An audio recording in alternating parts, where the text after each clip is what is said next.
queria começar fazendo um pedido. Eu sei que muitos de vocês receberam post-its.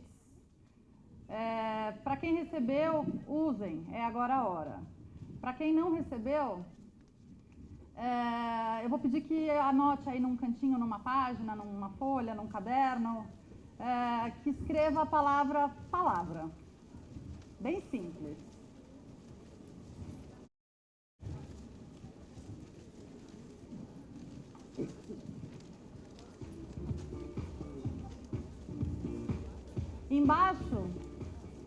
Embaixo desse conceito, palavra, eu vou pedir para vocês completarem a frase. Palavra para mim é uma só resposta, uma coisa simples. A primeira coisa que vier na cabeça, não tem certo e errado, ninguém vai ser reprovado, muito simples. Feito? Faça a mesma coisa com imagem. Vocês têm 2 post-its. Usa cada um para um conceito. Então, imagem, e embaixo coloca aí. Imagem para mim é a primeira coisa que vier na cabeça. Feito? Então, vamos em frente. Guarda isso que a gente vai precisar mais para frente. Eu vim aqui falar de leitura de mundo, mas o nosso mundo, como a Silvana bem disse, é um mundo visual. A maneira como a gente se informa, a maneira como o mundo entra na nossa casa, ela é cada vez mais rica em imagens. Se vocês lembrarem como era a imprensa algumas décadas atrás, quando ela nasceu, era um montão de texto e algumas poucas imagens, quase ilegíveis. Hoje não. Hoje a imagem é grande, forte, ela comunica muito e o texto vem sendo reduzido cada vez mais. É assim em todas as formas de mídia impressa. A gente usa imagem até para falar como a gente se sente. Mas essa não é uma invenção contemporânea. Há muito tempo as pessoas vêm usando imagens para se comunicar. Nas cavernas eles usavam imagem. Os egípcios escreviam com imagens. Símbolos, às vezes mais complexos que os nossos. São quase as nossas carinhas lá, os nossos emojis. Né? Era assim que eles se comunicavam. Olha como a gente deu volta e voltou para um lugar muito parecido. A gente usa símbolos simples, mas eles comunicam muito. Uma série de círculos é capaz de falar de união, é capaz de falar de diferenças, é capaz de falar de tradição, de esporte, de festa. Um simples símbolo é capaz de falar de tanta coisa. A gente usa imagem o dia inteiro. Quando a gente se vende, quando a gente se mostra, quando a gente se comunica, a gente usa imagem. A gente cria uma imagem. Cada um cria uma imagem de si mesmo. Existe uma escolha, existe uma intenção por trás das imagens que a gente posta. Não é por acaso. Se eu decidir postar uma foto, é porque eu quero que as pessoas vejam aquela foto. Se eu vou falar para os meus alunos que eles precisam pensar antes de postar uma foto, eu preciso que eles entendam o poder dessa imagem, o quanto ela comunica. E é muito. E aí, se a gente gosta da imagem que alguém postou, a gente curte com a imagem. Mas a imagem, ela nunca vem isolada. Todo mundo reconhece uma bicicleta. É uma forma conhecida. Mas aonde é que essa bicicleta está? O que é que tem em volta? Qual é o entorno dessa bicicleta? Muda tudo. Ela deixa de ser um veículo e passa a ser uma comunicação importante, um aviso, um alerta. Setas podem funcionar para muitas coisas. Elas comunicam muita coisa. A gente precisa saber ler. E não é à toa que as placas de trânsito usam imagens.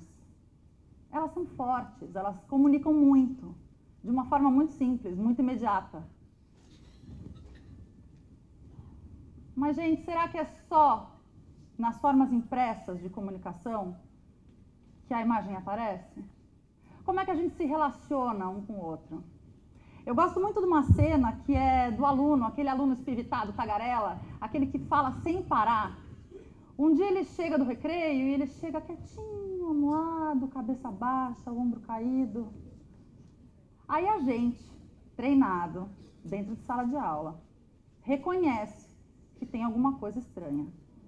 Você chega perto do seu aluno, abaixa do lado dele e pergunta: João, tá tudo bem com você? E ele te responde: tá tudo bem, prof. Tá tudo bem. Ora, a forma como esse tá tudo bem é respondido muda tudo. Ele pode dizer: não, tá tudo bem. Ok. Ele pode te dizer tudo bem. Isso muda tudo. Porque a leitura que você faz daquele corpo, daquela expressão, daquele tom de voz, é a imagem daquela cena. E essa imagem comunica muito. Então, se você for sensível, se você souber fazer essa leitura da imagem que você está assistindo, você vai juntar palavra e imagem e vai construir uma terceira mensagem, que é: olha, professora, não está tudo bem, mas está difícil falar. Ou, se ele está todo feliz, então, tudo bem, aconteceu alguma coisa, já é passageiro. Ou o que quer que seja, você precisa juntar a palavra e a imagem para construir o sentido daquela cena. A gente precisa da imagem para se relacionar. Tem uma outra cena que é muito comum: a gente chega numa festa, no dia seguinte encontra alguém e fala: e aí, como estava a festa? Você fala: tava boa, viu? Tava boa mesmo? Não, tinha alguma coisa estranha nessa festa. Mas o discurso disse o quê? Que estava incrível. Eu preciso acreditar em quem? Na imagem.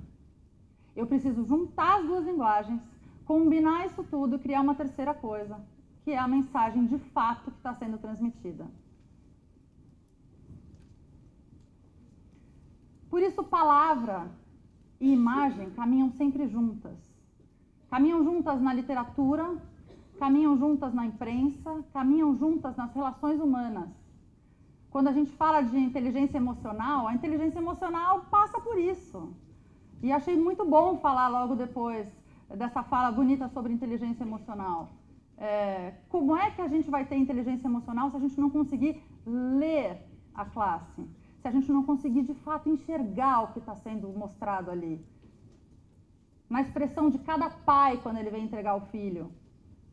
Na maneira como ele segura o filho, né? Tem aquele pai que chega no primeiro dia de aula com a criança pequena no colo e fala: vai, filho, vai ser super legal. Né? Vai ser difícil para esse filho achar legal. Vai ser bem difícil.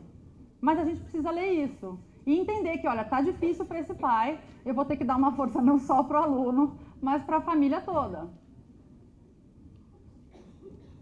As imagens estão por toda parte e a gente se apropria delas. Quando um aluno adolescente decide estampar no peito um raio, tem uma imagem que ele quer agregar à pessoa dele. Tem um monte de coisa sendo dito ali. Ele quer ser mais próximo daqueles caras que ele admira. E alguém gastou muito dinheiro para criar essa imagem. É uma imagem elaborada, rica, cheia de camadas. Na hora que eu estampo ela no peito, eu me aproprio de tudo isso.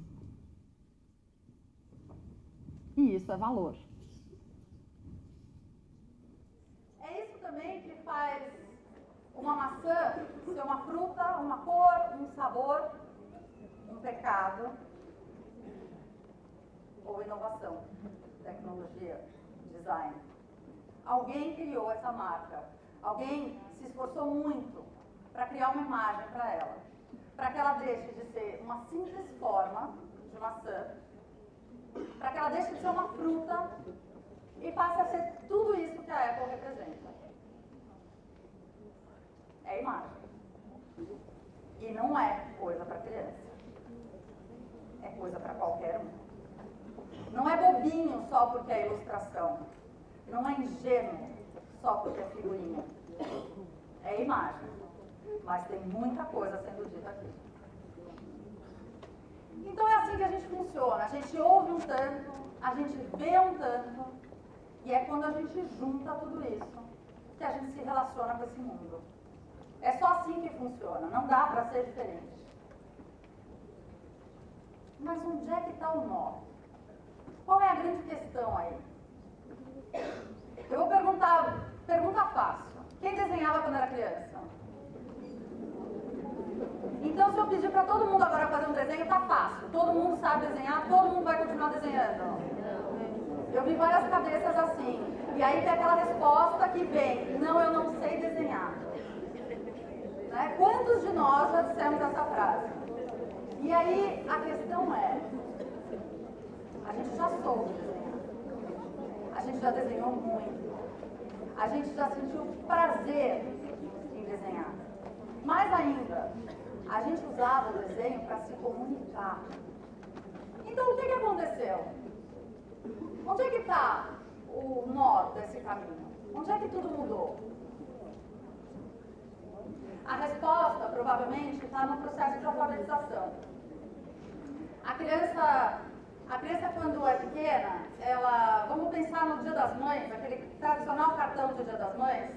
As crianças bem pequenas trazem para casa um papel grande, uma garapuja, e emocionam a família inteira com aquela garapuja, com aquela liberdade, com aquela sensação deliciosa de que ele se esbaldou fazendo aquilo. O tempo passa, chega uma hora que a criança começa a figurar. Na hora que ela faz a primeira figura, vem aquelas circunferências meio tortinhas, uns riscos em volta, e a gente entende que aquilo é uma pessoa, e a gente se emociona, porque tem uma representação humana ali. O tempo passa, esse desenho vai ficando cada vez mais elaborado, e chega um dia que o cartão vem assim. Uma mãe com um cabelo incrível, um salto alto, segurando uma bolsa, ela tem às vezes um cachorro, ela está no cenário, ela tem um olho lindo, ela tem um monte de adjetivos. Ela tem colares, pulseiras, ela tem um monte de adjetivos. O tempo passa. E essa criança aprende a escrever. Aí vem um cartão assim, mamãe eu te amo, e um desenho já um pouquinho menor, porque naquele ano o importante é a palavra. O tempo passa, ela aprende a letra cursiva. Aí começa o nó. Porque junto com a letra cursiva, ela aprende também a ter vergonha. Então ela busca uma representação realista das pessoas na hora de desenhar. Ela vê que ela não dá conta de desenhar exatamente do jeito que a mãe é na vida real. Então ela capricha na letra cursiva e fala, você é a melhor mãe do mundo. E foi. E aí foi. Daí pra frente vem só a palavra. E tem um tanto que é natural, porque tem um pudor, tem um receio de decepcionar, de frustrar, porque o desenho não é mais aquela coisa tão incrível que eu não acho o meu desenho tão incrível quanto eu costumava achar. Tem uma outra coisa que é importante, que assim, a criança descobre que quando ela desenha uma mesa, ela tem que contar que é uma mesa. Mas quando ela escreve mesa, todo mundo sabe que é uma mesa. Mas será que com tudo é assim? Ou tem coisas que são mais eficientes para serem comunicadas com imagem? Aconteceu na minha casa um episódio interessante no ano passado. Eu tenho um filho que estava no 4º ano na época, e ele chegou em casa com uma lição de casa que era assim, ele tinha substantivos e ele tinha que colocar os adjetivos, uma lista de adjetivos. Qual era a proposta da professora? Era que recheassem os textos, que eles usassem mais adjetivos para melhorar o texto. Até aí tudo bem. Mas eu me peguei pensando que o primeiro adjetivo que ele tinha que escrever era carro. E essa é uma criança alucinada por carro, que desenha carro todos os dias da vida dele. Ele desenha carros todos os dias. Ele tem um repertório de retrovisores inacreditável. Calotas de pneu, gente, ele sabe todas. Então ele tinha muito o que dizer. E aí me peguei pensando, e Imagina que delícia se todas as crianças pudessem desenhar e seguir desenhando ao longo do fundamental. Cada vez que aquela criança desenha a mãe, ela tem que parar e pensar: como é o cabelo da minha mãe? Ele é liso? Ele é encaracolado? É comprido? É curto? É grande? É escorrido? Como é o olho? É redondo? É puxado? Como é a boca? Como é cada um dos elementos dessa figura? Isso é adjetivo, gente, isso é repertório. Mas a gente abandona, porque chega um determinado momento que as comandas na sala de aula para uma redação duram às vezes 3 dias. Você mostra um filme, você lê um texto, você prepara, você dá repertório para aquelas crianças antes delas escreverem. Aí, vê se vocês já não passaram por isso. Quando falta 15 minutos para acabar a aula, todo mundo já entregou a redação, o professor fala assim: "Ih, pessoal, hoje não vai dar tempo de começar assunto novo, então vamos fazer uma coisa? Pode desenhar." E esse é o lugar que a gente põe o desenho. Esse é o lugar que a gente põe a imagem. Mas não precisa ser assim. Essa questão toda, ela passa muito pelo tempo. E esse é um dado importante, porque a geração que está vindo é uma geração que não é acostumada aos vazios, ela não é acostumada ao silêncio. A gente precisa ensinar eles que tudo bem. A gente precisa treinar eles a aceitarem que aquele vazio, aquela tranquilidade, aquele silêncio pode ser bem-vindo, pode ser útil. E para desenhar você precisa disso, porque você precisa parar e olhar. E sem olhar, você não representa o que você está vendo e você não vê de verdade, você não entende de verdade, se você não parar para observar aquele carro. Quantos aqui nunca repararam nas tantas calotas que andam por aí? Se você tiver que desenhar um carro, você vai ter que pensar como é uma calota de um carro.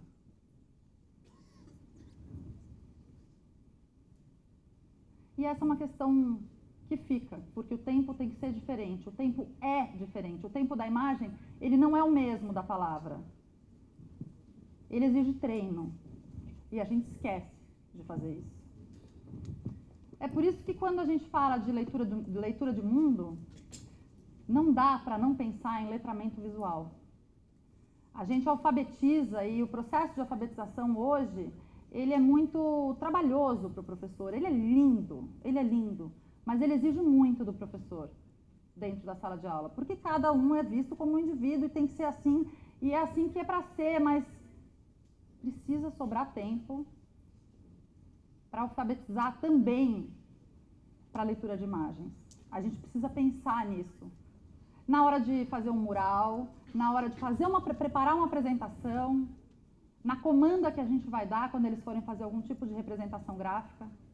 Porque essa geração, ela lida com imagem de uma forma muito potente, mais do que a nossa. Eles têm ferramentas com um alcance muito maior do que o nosso. Como é que a gente vai questionar com um aluno e falar para ele, olha, cuidado com o que você posta, se ele não entender a força daquela imagem que ele está postando? Como é que a gente vai chegar lá no ensino médio e pedir que eles façam grandes apresentações e que eles não repitam sempre o mesmo formato e que eles ousem, que eles façam vídeos, e eles vão fazer, que eles façam vídeos, que eles usem Prezi, que eles usem um monte de ferramentas disponíveis, sem ter o mínimo de treinamento visual, sem ter nunca parado para pensar sobre isso? Então, que tal se a gente usar a rotina da sala de aula para incluir essa reflexão sobre a imagem? Eu vou voltar agora para aqueles post-its. Eu queria que vocês olhassem o que vocês anotaram para a palavra e para a imagem.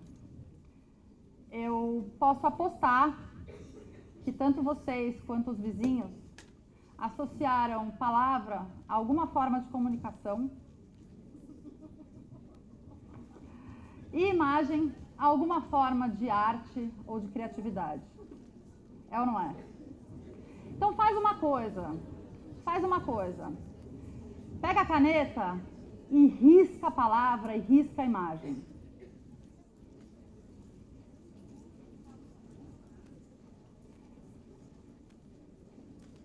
Agora troca. Onde estava a palavra, põe imagem. Onde estava a imagem, escreve palavra. Funciona ou não funciona? Funciona, né? Eu tenho certeza que o que foi dito aqui não chega a ser uma grande novidade, eu não inventei a roda.